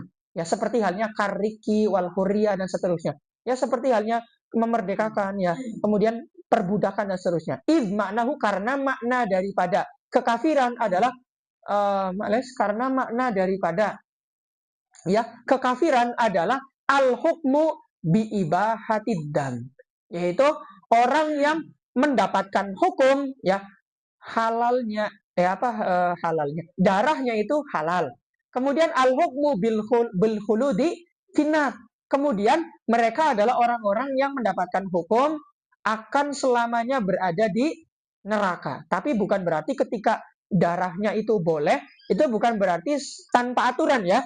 Artinya darahnya boleh, cuma ada aturan. Gitu ya. Aturannya ditetapkan di dalam syariat. Oke, kemudian maksudnya boleh di sini adalah ketika membunuh itu tidak berdosa. Tapi bukan berarti seenaknya sendiri boleh membunuh, bukan ya. Kemudian wa mudrakahu syar'iyun. Dalilnya apa? Dalilnya adalah syariat. Fayudraku imma binassin au bi kiyasin. Maka bisa diketahui bisa dengan nas yaitu Al-Qur'an dan sunnah, au bi kiyas atau dengan kias ala mansuf, dikiaskan kepada nas. Maksudnya gini, bisa diketahui dengan nas Quran dan sunnah, dan bisa diketahui dengan adillah asyariyah selain Al-Quran dan sunnah. Apa aja? Ya kias, ijma, kemudian istishab, ya istihsan dan seterusnya. Cuma di sini diibarokannya dengan kias. Karena zaman dahulu ketika zaman Imam Ghazali, ketika diucapkan kias, ya berarti mencakup semua adillah syariah selain Al-Quran dan sunnah. Jadi ada al-qiyas bil makna al-a'am, ada al-qiyas bil makna al-akhos itu ya. Kemudian waqad waradat an-nususu fil yahudi wan nasara, dan sesungguhnya telah dijelaskan di dalam Al-Qur'an dan sunnah yang menjelaskan tentang perangai daripada orang-orang Yahudi dan Nasrani ya, wal tahaqo bihim bitariqil aula al-barahimatu was apa namanya? Apa sih patung apa bahasa Arabnya? Wasan, ya, wasan. Ya di sini berarti asanawiyah ya. Maksudnya adalah ya berarti umat-umat yang menyembah berhala gitu ya. Wazana dikoh wadahriyah. Ya berarti ketika di Al-Qur'an dijelaskan kekafiran Yahudi dan Nasrani, berarti kekafiran daripada umat yang menyembah berhala, orang-orang zindik dan orang-orang materialis itu lebih layak untuk dikafirkan. Emang zindik itu siapa sih? Zindik itu orang yang sebenarnya belum masuk Islam. Ya, tapi dia seolah-olah mengaku Islam saja, ya. Karena sejatinya mereka itu tidak mempercayai Tuhannya adalah Allah. Cuma karena kalah perang, kemudian dia seolah-olah dalam lisan itu cuma mengatakan saya Islam kok. Ya, cuma nanti ada khilaf di sana. Apakah mereka ketika bersyahadat itu syahadatnya dikatakan muslim atau tidak, ya. Karena secara terang-terangan mereka tidak mengimani sebenarnya. Cuma bersyahadatnya ini cuma sebagai tameng saja, gitu ya. Ya, ini terjadi di kalangan Persia zaman itu. Karena Persia kan kala itu imperium besar. Kalah oleh umat Islam yang waktu itu baru seumur jagung dinastinya. Dikalahkan juga. Imperium besar dikalahkan oleh kerajaan yang masih kecil gitu ya. Ya otomatis mereka masyarakatnya marah dong ketika dikalahkan. Makanya kemudian ada sebagian orang Persia yang masih bertahan dengan keyakinan lama tapi pura-pura mengaku sebagai umat Islam. Imam Ghazali ini orang Persia. Jangan berpikir Imam Ghazali itu sedang mendiskriminasi orang Persia. Lawang beliau sendiri orang Persia kok. Enggak, memang kenyataannya demikian. Dan bahkan mungkin masih ada sebagian orang Persia, orang Iran yang masih zindik. Cuma nanti ada yang bertopeng dengan topengnya Syiah. Makanya Syiah itu ada yang jelas-jelas layak dikafirkan, ada Syiah yang masih dekat dengan ahlu sunnah. Jadi nggak bisa mengglobalkan, nggak bisa. Gitu ya. Kemudian wa kulluhum yashtarikuna fi annahum mukadzibuna lirusul. Nah, semua dari mereka itu Barohimah dan seterusnya itu berkumpul memiliki kesamaan, sama-sama mendustai Rasul. Ya, kemudian fakullu kafirin fahuwa mukadzibun lirrasul. Dan semua orang yang kafir, mereka adalah orang yang mendustai Rasul. Wa kullu mukadzibin fahuwa kafir. Dan semua orang yang mendustai Rasul itu merupakan orang kafir gitu ya. Ini sedang mengatakan definisi daripada kekafiran. Fahadihi hiyal alamat al-mutoridah al-munakisah. Ini adalah alamat atau definisi yang jami dan mani, gitu ya, teman. Kemudian kita masuk ke fasal berikutnya. Nah, kita setelah mengetahui definisi kafir ya, nah sekarang kita akan masuk ke ini mulai agak panas juga nih karena sudah akan menyinggung. Oke, kalau tadi kan Nasrani kafir, oke, Yahudi kafir. Sekarang kita terapkan di internal umat Islam. Oke, ini baru akan masuk nih ke internal umat Islam. Faslun fi tahriri haddil imani wal kufri. Ya, fasal menjelaskan tentang identifikasi definisi iman dan kufur. Identifikasi definisi iman dan kufur. Ya, i'lam, ketahuilah anna hadzal ladzi dzakarnahu ma'a zuhurihi tahtahu ghaurun. Ketahuilah bahwasannya apa yang saya sebutkan tadi tentang definisi kafir dan definisi iman memang secara sekilas itu kan gamblang sekali kan, jelas sekali kan, tapi tahtahu ghaurun. Tapi sejatinya di dalamnya itu ada sesuatu yang ghaur. Ghaur itu sesuatu lubang yang dalam. Ada lubang yang dalam yang sebenarnya sangat rumit untuk diperjelas. Itu zahirnya aja saya menggunakan definisi yang sangat sekilas terlihat ya jelas, tapi dalamnya itu rumit sekali. Gitu ya. Bal tahtahu kullul ghor. Tidak cuma dalam, bahkan sangat dalam, gitu ya. Bal tahtahu kullul ghor. Gini ya, kalau kita pengen menjadi orang yang bisa berbahasa Arab yang baik dan benar dan indah, ya pakai uslubnya Imam Ghazali. Jangan lah, huwa kadib jidan hakon. Kadib jidan. Pakai uslub ini lah coba. Huwa kadibun tahtahu kadib. Atau huwa kadibun kullal kadib. Itu juga boleh. Itu ibarat-ibarat yang menunjukkan dia bohong banget gitu ya. Jangan selalu huwa kadibun jidan. Hakon, tambahin hakon itu. Nah, itu uslubnya, uslub-uslub pesantren-pesantren Indo kan ya, yang berbahasa Arab. Ya, itu bagus untuk pemula, tapi untuk sekelas kita, Talibul Azhar katanya. Apakah layak masih menggunakan uslub itu? Kala itu ya kan. Kala, tidak demikian, tidak layak. Mulailah berkembang ya. Makanya saya suka kadang-kadang menukil uslub-uslub Imam Ghazali, saya kumpulkan di buku, ya saya hafalkan gitu ya. Ya biar ketika disuruh berbahasa Arab dengan masyayikh gitu ya, bisa menunjukkan kelihayan dalam berbahasa Arab. Nggak apa-apa. Ketika belajar tunjukkan aja skill kita depan guru kita, nggak apa-apa. Karena dengan cara itu guru itu semakin suka kepada kita gitu ya. Ya nggak apa-apa, caper kepada guru itu nggak apa-apa katanya, nggak apa-apa. Karena dalam proses belajar kita perlu caper kepada guru, kepada masyayikh kita, gitu ya. Nah, tapi jangan, kalau saya mah jangan gitu. Jangan. Kalau saya anggap aja seperti teman yang sedang, ya anggap aja teman yang lebih dahulu tahu gitu ya. Jadi biasa aja gitu ya. Kemudian di anna kulla firqatin, karena sesungguhnya setiap firqah, setiap kelompok, setiap sekte tukafiru mukhalifah, ya kan? Iya, karena sesungguhnya setiap firqah menyalahkan yang lain. Berarti sebenarnya yang benar yang mana? Maka orang awam akan bertanya-tanya, ini kok saling mengkafirkan sana sini, ini yang benar yang mana sih? Gitu ya. Nah, bayangkan, ini Imam Ghazali di zamannya berjuang untuk mencerdaskan umat gitu ya. Di kala yang lain pada saling mengkafirkan, Imam Ghazali jangan saling mengkafirkan lah, mending kita belajar aja apa itu kafir. Itu kan ya, seolah-olah gitu. Makanya beliau dikatakan hujjatul Islam, argumennya umat Islam. Karena beliau satu-satunya orang yang tersisa di zamannya, seolah-olah gitu ya, membela Islam gitu ya. Kemudian fatan subuhu ila takdzibir rasul. Maka kemudian mereka menyandarkan firqah yang lain, katanya mendustakan Rasul. Maka kemudian apa contohnya? Ya, fal hambaliyu yukafirul asy'ariyah. Maka kemudian sekelompok yang menisbatkan diri sebagai hambali, ya kalau sekarang ya saudara-saudara kita yang mengatakan dirinya sebagai salafi gitu ya. Ya walaupun penamaan aja sebenarnya ya, gitu ya. Ya Allah, saya nggak menuduh apapun gitu ya. Fal hambali yuk mereka saudara kita yang mengaku salafi yukafirul asy'ariyah, menuduh kita yang asy'ari, ya menuduh kafir gitu ya. Zaiman apa? Dengan menyangka atau menganggap annahu, bahwasanya orang-orang asy'ari itu kadzabar rasul, itu mendustakan rasul. Dalam hal apa? Fi isbati jihatil fauqi lillah wa jihatil istiwa alal arsy gitu ya. Ya kenapa? Karena apa namanya? Di dalam Al-Qur'an kan secara zahirnya kan jelas ya. Nasnya mengatakan apa namanya? Tahta apa namanya? Wastawa 'alal arsy gitu ya. Kemudian yadullah fauqa aidihim. Berarti kan menunjukkan Allah ada di atas, Allah ada di bawah, Allah punya tangan, Allah dan seterusnya kan ada jihahnya. Jadi mereka mengkafirkan Asy'ari seolah-olah kamu nggak percaya sama Quran ya.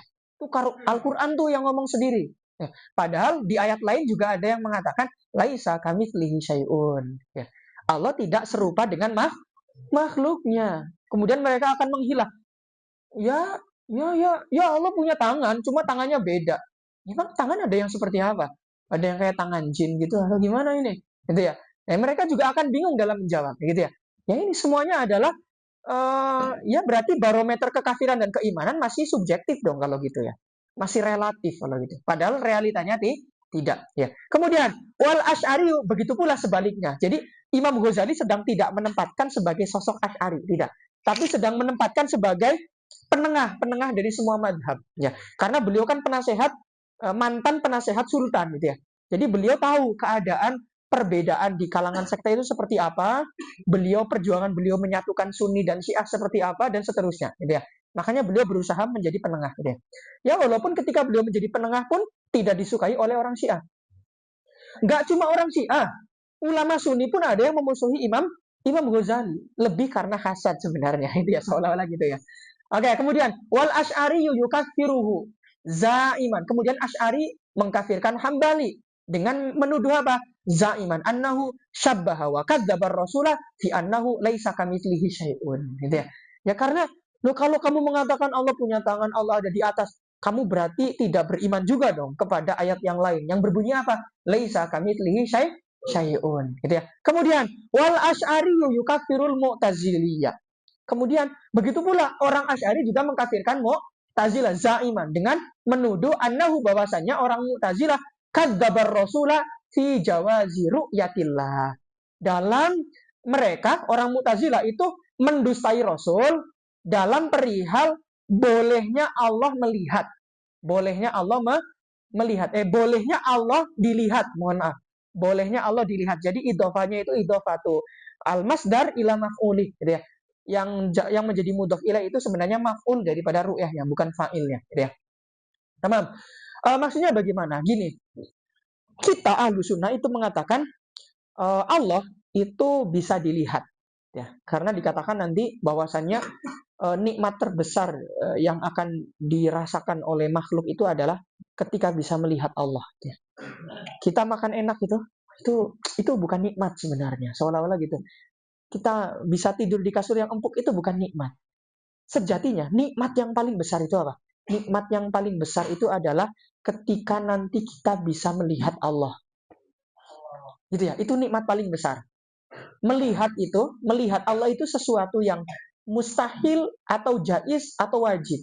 Sesuatu yang jaiz. Kemudian kata Mu'tazilah enggak, melihat Allah itu sesuatu yang mustahil. Kenapa? Karena menurut Mu'tazilah, ketika kita melihat spidol misalnya, maka mengharuskan spidol itu berbentuk, ya enggak? Harus ada bentuknya kan? Harus ada bentuknya. Kemudian mengharuskan spidol memiliki ruang, mengisi ruang hampa, ya enggak? Ini spidol nih sebelum gini aja. Nih penghapus nih, saya taruh di sini. Anggap aja bayangkan penghapusnya nggak ada, maka di situ ada ruang hampa. Jangan bayangkan ruang hampa itu ada angin. Angin itu berarti sudah ada angin, berarti nggak lagi ruang hampa. Ruang hampa itu suatu dimensi, suatu ruang di mana di sana tidak ada materi sama sekali. Itu namanya ruang hampa. Ini yang di sekitar saya ini bukan ruang hampa karena diisi oleh udara. Maksudnya gini, ini penghapus ini anggap saja tidak ada penghapus dan tidak ada udara. Maka sebelumnya kan ruang hampa tuh. Kemudian diisi oleh penghapusan. Nah, seperti itu. Sesuatu yang dilihat itu harus menempati ruang hampa. Nah, kata Mu'tazilah, kalau Allah bisa dilihat, berarti mengharuskan Allah punya bentuk dong. Mengharuskan Allah menempati ruang hampa dong. Nah, kalau gitu berarti kita menyamakan Allah dengan benda dong. Wah, mulai itu. Karena benar nggak kata Mu'tazilah? Benar gitu ya. Nggak apa-apa dalam belajar nggak apa-apa. Iya juga ya gitu ya. Benar gitu ya. Bahkan dalam beberapa permasalahan saya juga kadang-kadang keren juga ya Mu'tazilah kayak gitu. Keren gitu ya. Tapi kan saya masih meyakini santai, saya masih mubtadi. Ya, mungkin ada banyak kebenaran yang belum tersingkap karena saya belum sampai ke muntahi. Saya masih meyakini itu gitu ya. Ya makanya kawan-kawan kalau belajar di mubtadi ya kayak gitu, maka akan banyak sesatnya gitu ya. Gitu. Wah, ini tujuannya adalah biar kawan-kawan tidak berhenti sampai sini. Maksudnya gitu ya. Oke, kemudian eh ini saya mana sih? Oh ya, kemudian kalau menurut ahli sunnah melihat itu tidak harus apa? Melihat itu tidak harus dengan menggunakan mata. Karena gini, melihat dengan mata itu dua hal yang sama atau berbeda? Beda. Kenapa? Karena melihat itu perbuatan, sedangkan mata itu alat untuk melihat. Ya enggak? Sekarang, saya belajar, saya menulis dengan spidol. Pertanyaannya, oke? Menulis dengan spidol itu dua hal yang sama atau dua hal yang berbeda? Dua hal yang berbeda. Maka jangan samakan antara melihat dengan mata. Mata itu alatnya melihat. Artinya, ada kalanya kita bisa melihat tanpa menggunakan alat mata. Seperti halnya saya menulis dengan spidol. Mungkin nggak saya menulis dengan alat lain? Mungkin dengan pulpen misalnya. Dengan apa namanya? Kapur ya. Kapur itu. Tahu kapur nggak? Iya. Masih mengalami masa SD pakai kapur nggak? Masih ya? Gen Z masih kan? Ini saya senior Gen Z ini. Tolong nih, saya 98 masih senior Gen Z saya ini ya. Oke, ini saya senior Gen Z, jadi insya Allah masih sama lah sama kawan-kawan ya. Nggak begitu jauh gitu ya. Oke, nah tadi, berarti kan menulis kan nggak harus dengan satu alat kan? Ya. Nah, Allah itu sendiri, Allah itu yang maha kuasa. Allah nggak butuh apapun. Ya Allah melihat, cuma nggak butuh dengan apapun. Gitu. Karena alat itu berbeda dengan perbuatannya. Ya. Maka kemudian dalilnya apa?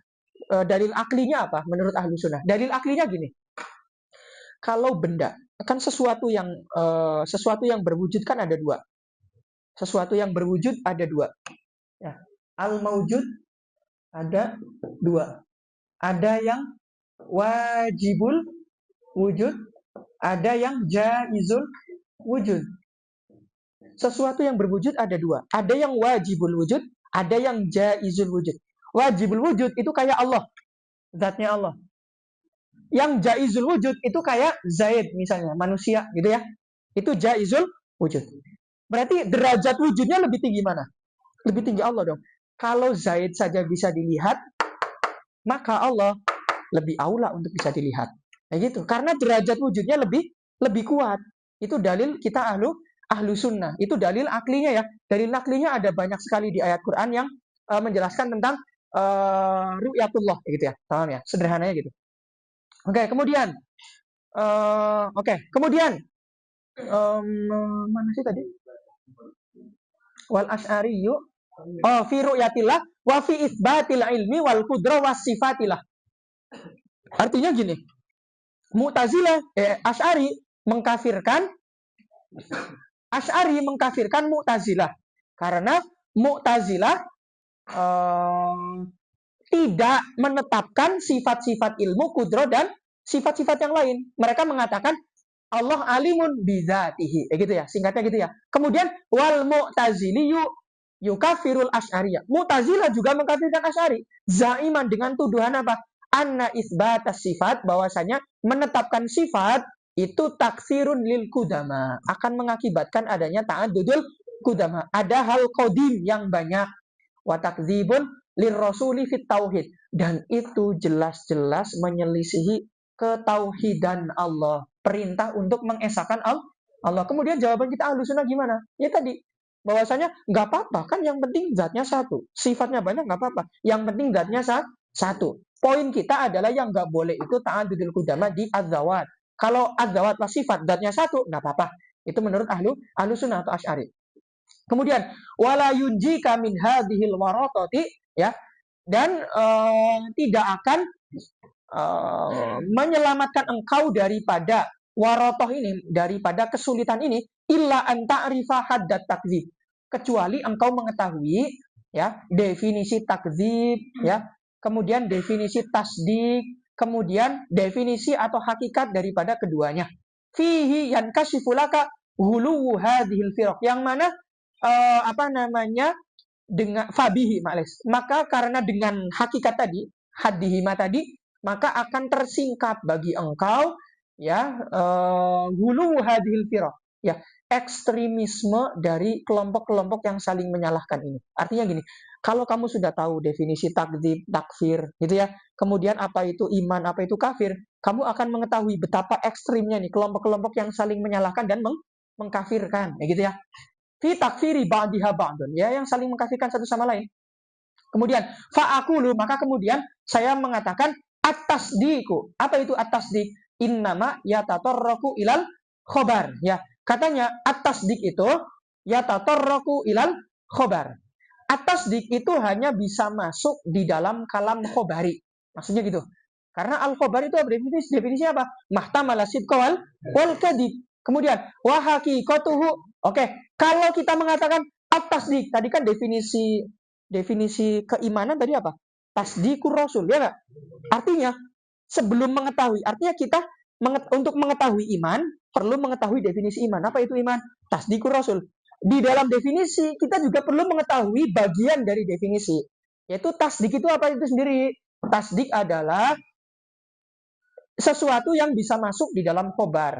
Kemudian wahakikotu, apa itu tasdik? Al-i'tirafu biwujudi ma akhbaror rasulu salawatullahi alaihi an wujudi. Membenarkan atau meyakini atau mentasdik adalah mengakui biwujudi ma akhbaror rasul, ya, atas segala sesuatu wujud daripada yang dikabarkan oleh Rasul. Ya, meyakini atau mentasdik adalah mengakui akan wujudnya yang dikabarkan oleh Rasul. Artinya gini, kalau Rasul mengabarkan akan ada hari pembalasan, saya beriman kepada hari pembalasan. Apa makna beriman? Maksudnya adalah mengakui bahwasanya hari pembalasan itu ada. Oke ya, paham ya? Cuma ya illa anna lil wujudi khamsa marati. Wah, keren banget ini. Cuma gini, untuk mengatakan meyakini wujudnya apa yang dibawa oleh Rasul, kita juga perlu mengetahui apa itu wujud. Gitu. tarik terus gitu ya. Seolah-olah nggak ada habisnya gitu ya. Nah, wujud itu sendiri itu ada 5 tahapan, ada 5 bentuk wujud yang nanti akan dijelaskan. Artinya gini, nanti dengan wujud ini artinya kalau ada kelompok meyakini ya, meyakini Allah satu dalam bentuk wujud yang pertama, wujud yang kedua, wujud yang ketiga, maka masih beriman, ya gitu loh. Ini yang akan dijelaskan. Ada 5 macam tahapan atau martabah wujud. Wali ajlil ghaflati anha nasabat kullu firqatin mukhalifaha ila takdzib, ya.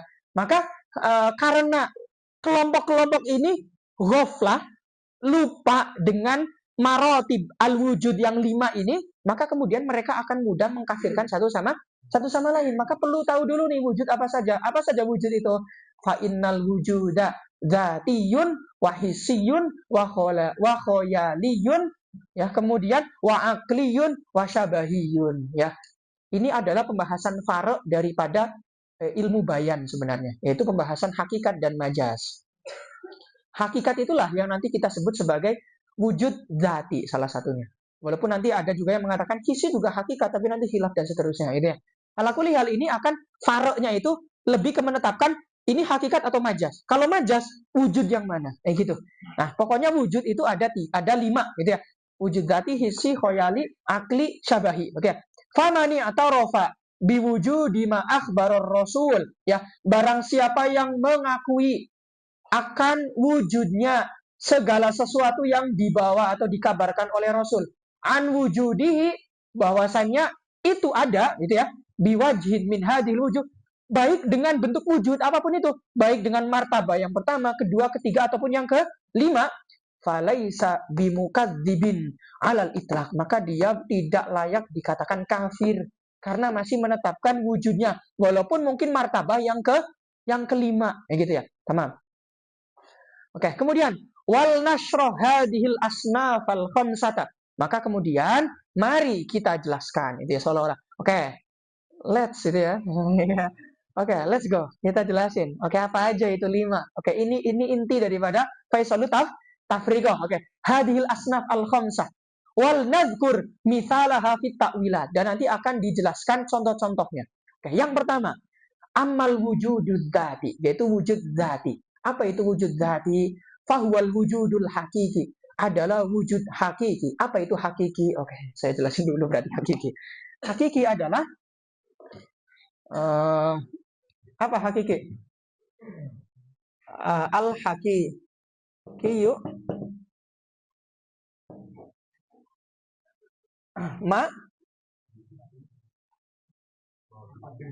Ma bihi tahak koko. Ma tahak koko bih. Tapi tahak koko di sini tahak koko secara lughatan ya. Ya biar nanti kawan-kawan nggak menyalahkan saya ini ada daur zat. Enggak, ini istilahan, oke? Oke ya. Al-haqiqah, mohon maaf al-haqiqah. Haqiqah adalah ma bihi yatahaqqaq. Sesuatu yang membuat sesuatu lain menjadi berwujud. Sesuatu yang membuat sesuatu lain menjadi berwujud. Tahakkoko itu adalah dari Adam menjadi wujud. Itu namanya tahakkoko. Ya, memiliki wujud. Dari Adam menjadi wujud. Itu tahakkoko. Oke, contohnya adalah al-insan. Apa hakikat al-insan? Hayawanun natik. Kalau tanpa makna al-insan, tanpa makna hayawanun natik, insan tidak akan berwujud menjadi insan seperti yang kita kenal. Insan menjadi ada karena ada hakikatnya. Itu apa? Hayawanun natik. Itu namanya hakikat. Tamam. Apa wujud dzati itu? Wujud dzati adalah fahwal wujudul hakiki. Adalah wujud yang hakiki. Jelas ya? Kemudian as-sabitu kharijal hissi wal aqli. Yang sudah berwujud ya di luar kesadaran kita, yang sudah berwujud di luar kesadaran kita, khorijal his, di luar panca indera kita dan di luar akal kita. Oke? Walakin ya'khudul his wal aqlu anhu darurah. Tapi his dan akal dan panca indera itu ketika menerima informasi tentang hakikat tersebut bisa menjadikan hakikat tersebut pengetahuannya menjadi amrun doruri. Oke, nanti akan saya contohkan ketika masuk di contohnya, santai ya. Kemudian, wa yusamma akhduhu idrokan. Proses masuknya surah ke dalam akal itu disebut sebagai idrok, yaitu husulu surati syai'i fi dzihni. Tapi saya lebih suka dengan definisi husulu as-surah. Ya enggak? Kenapa?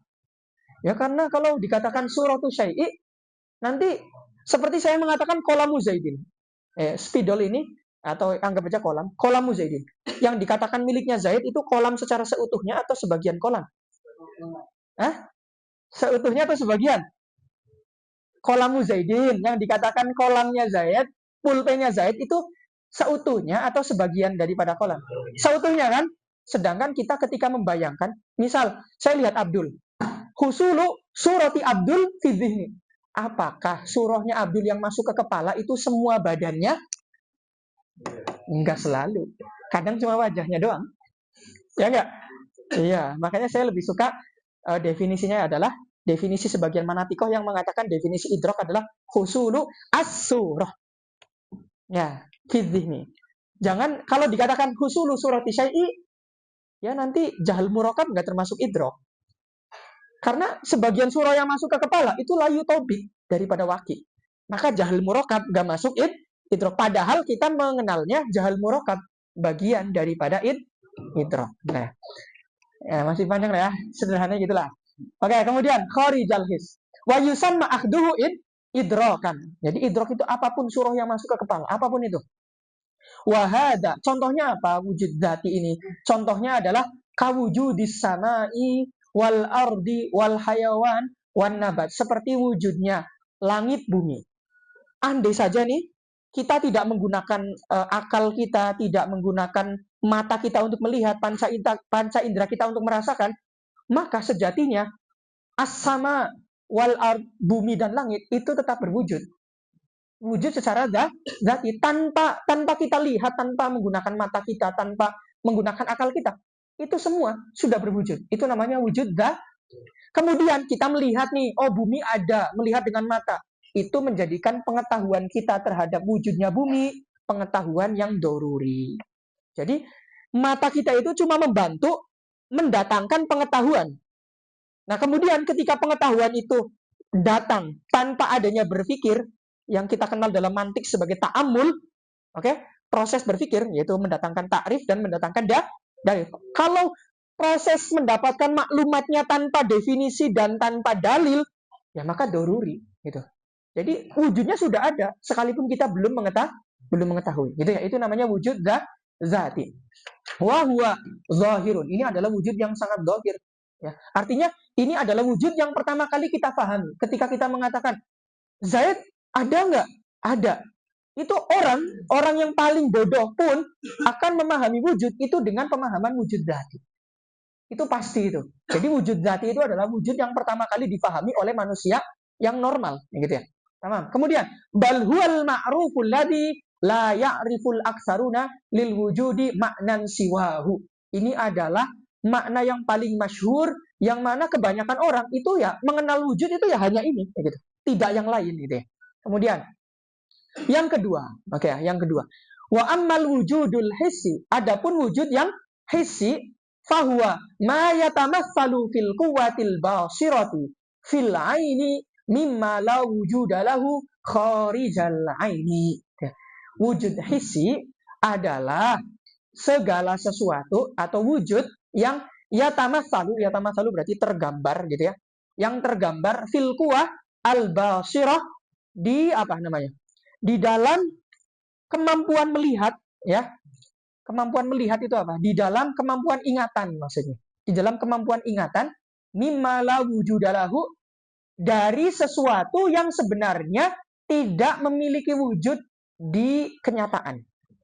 Dari sesuatu yang sebenarnya tidak memiliki wujud di kenyataan. Oke ya, nanti akan lebih jelas ketika masuk ke contohnya. Fayakunu maujudan fil his. Maka dia sebenarnya berwujud di dalam his, ya, di dalam panca indera. Wayahtasu bihal has, ya. Kemudian orang yang memiliki panca indera bisa melihatnya, bisa mencernanya. Wala yusyarikuhu ghairu. Sedangkan orang yang tidak punya panca indera maka tidak bisa mengenalnya. Ya. Oke, ini mungkin masih agak bingung kawan-kawannya. Nanti akan jelas. Wadzalika wujud hissi kama yusyahidun naim, seperti yang dilihat oleh orang yang sedang tidur. Ya. Apa itu? Mimpi berarti kan? Itu wujud yang dilihat oleh orang yang sedang tidur itu termasuk wujud, tapi wujudnya adalah wujud hissi, gitu ya. Ini Imam Ghazali keren banget karena dengan pemahaman 5 wujud ini nanti akan bisa mentakwil. Yo, gimana ketika Nabi Muhammad katanya lihat naik buruk, wujudnya wujud apa, gitu ya. Dan seterusnya. Ini tidak keluar daripada wujud 5 ini. Keren banget, makanya dikatakan hujatul Islam. Ketika ulama lain masih bingung, ini hadis ini maknanya wujudnya apa ya? Imam Ghazali langsung menentukan ada 5, gitu ya. Itu keren banget. Oke, kemudian wayahtasu bihal has, dan seterusnya. Bal kama yushahiduhul maridul mustaikid. Begitu pula apa yang dilihat oleh orang yang sedang sakit, yang kadang-kadang pernah nggak kawan-kawan lagi sakit kemudian serasa sedang terbang ke angkasa, pernah nggak? Pernah nggak? Kalau lagi pusing gitu kan ya, pernah ya, demam ya, kemudian tiba-tiba, loh kok saya terbang ke angkasa gitu ya, kayak nge-fly gitu ya. Nah itu yang kita lihat, itu juga termasuk wujud, tapi wujudnya wujud hissi. Idh qad tatamassalu lahu suwarun la wujudalaha kharijah hissi. Karena dalam keadaan seperti ini berarti kan tergambar dalam akal suatu surah yang tidak memiliki wujud di luar panca indera. Hatta yushahiduha kama yushahidu sairal maujudat. Artinya gini, kita bisa melihat apa yang kita bayangkan dalam akal tuh, seperti kalau kita mimpi kita melihat orang. Kenapa? Karena kita punya panca indera yang sebelumnya pernah digunakan untuk melihat orang. Sehingga dalam mimpi bisa kebawa surah-surah seperti itu. Tapi surah yang kita bayangkan dalam mimpi itu sejatinya nggak ada di dalam realitas secara sempurnanya. Tapi secara globalnya ada. Oh, ini saya jelasin. Harus diperjelas nih. Oke ya. Misal saya lihat hakim, misal. Hakim sebagai manusia kan saya tahu gambaran surah manusia karena melihat hakim nih. Tapi karena saya mengetahui dari hakim ada kulit, gitu ya, ada hidung. Maka ketika saya mimpi, saya juga bisa membayangkan kulit dan hidung. Walaupun bentuk presisi kulit dan hidungnya itu berbeda. Yang mana bentuk presisi kulit dan hidungnya ada nggak di realita? Nggak ada. Itu namanya wujud hissi. Modal untuk mengetahui wujudnya kita dapatkan dengan his. Tapi hasil daripada wujudnya itu nanti bisa dikembangkan dengan bayangan di dalam mimpi kita. Jelas ya? Itu namanya wujud hissi. Oke, tamam. Kemudian bal qad yatamassalu lil anbiya'i wal auliya'i fi sihhati wal yaqadhati, ya. Dan terkadang juga para anbiya dan aulia itu mendapatkan gambaran, ya, di apa namanya? Dalam keadaan sadar dan dalam keadaan ya, sihah dan yaqadhah itu berarti sehat dan tersadar. Suwarun, ya, mereka mendapatkan bayangan surah, ya, gambaran hamilatun muhakiyatun, yang apa namanya, hamilatun itu berarti ya hamilatun muhakiyatun menggambarkan lah, ya. Apa? Oh, Jamila. Oke, tahu. Suwarun, gambaran yang bagus yang menceritakan tentang jawahiril malaikah, tentang zat daripada malaikah. Wayantahi ilaihimu al-wahyu wal ilham. Kemudian mereka mendapatkan wahyu dan ilham, gitu ya. Mereka mendapatkan wahyu dan ilham. Biwasitotiha, dengan perantara malaikat. Wayatalaqauna min amril ghaibi fil yaqadhah. Maka kemudian mereka mendapatkan ilham atau wahyu itu dari sesuatu yang ghaib di dalam mimpi, ma yatalaqahu ghairuhum, ya. Seperti yang didapatkan oleh yang lainnya di dalam mimpi, ya. Wadzalika li syiddati sofai batinihim. Itu dikarenakan karena kebersihan hati mereka. Kama qala ta'ala fatamassala laha basyaran sawiyya. Ya, seperti halnya malaikat kan katanya pernah tamassalalaha, pernah muncul dalam bayangan daripada Sayyidah Maryam, hanya itu ke Sayyidah Maryam, ya. Basyaron sawiya, dalam bentuk apa? Dalam bentuk seorang yang tampan, gitu ya. Artinya malaikat itu pernah mendatangi Sayyidah Maryam. Berbentuk seperti apa? Seperti manusia yang tampan. Sekarang pertanyaannya, bentuknya seperti apa? Nah, kalau manusia kan akan memahami, oh, bentuknya berarti manusia seperti dalam kenyataan. Nggak selalu. Wujud itu nggak selalu seperti itu. Itu wujud tahapan pertama. Ada wujud tahapan kedua, yaitu apa? Ya, wujud seperti yang datang dalam mimpi, gitu ya. Itu yang pernah datang ke Sayyidah Maryam. Wa kama annahu salawatullahi alaihi ra'a Jibril. Begitu pula yang terjadi pada Nabi Muhammad yang pernah melihat malaikat Jibril, gitu ya. Kathiron, seringkali, walakin ma ra'ahu fi suratihi illa maratin. Tetapi sejatinya Nabi itu melihat surahnya Jibril yang zati itu cuma 2 kali, ya. Di dalam keadaan yang lain itu malah dengan surah selain zati, ya. Wa kana yarahu fi suwarin mukhtalifatin yatamassalu biha. Tapi dalam keadaan lain, ya, Nabi malah melihat surahnya Jibril itu selain surah yang zati. Wa kama yara Rasulullah, ya, fil manami faqad qala. Si panjang, ya. Berapa menit lagi maghrib? Oke. Takutnya kawan-kawan nggak dapat maidah dan nggak nyiapin makan. Jadi saya teruskan pertemuan selanjutnya, ya. Ini berarti masih sambungan daripada wujud hissi, insya Allah. Ini udah masuk klimaks nih. Jadi kalau kawan-kawan putus itu nanti akan penasaran itu seumur hidup itu. Ya. Oke, tamam. Allah alam bisawab. Kita tutup kajian kita hari ini. Kita lanjutkan di pertemuan depan. Allah alam bisawab. Wassalamualaikum warahmatullahi wabarakatuh. Waalaikumsalam warahmatullahi wabarakatuh. Allahumma salli afdala salatin ala ashabi makhluqatika sayyidina Muhammadin wa ala alihi wa sahbihi wa sallim adada ma'lumatika wa midada kalimatika kullama dzakaraka dzakiruna wa ghafara dzikril ghafilun. Alhamdulillah. Ya, ahlan, boleh.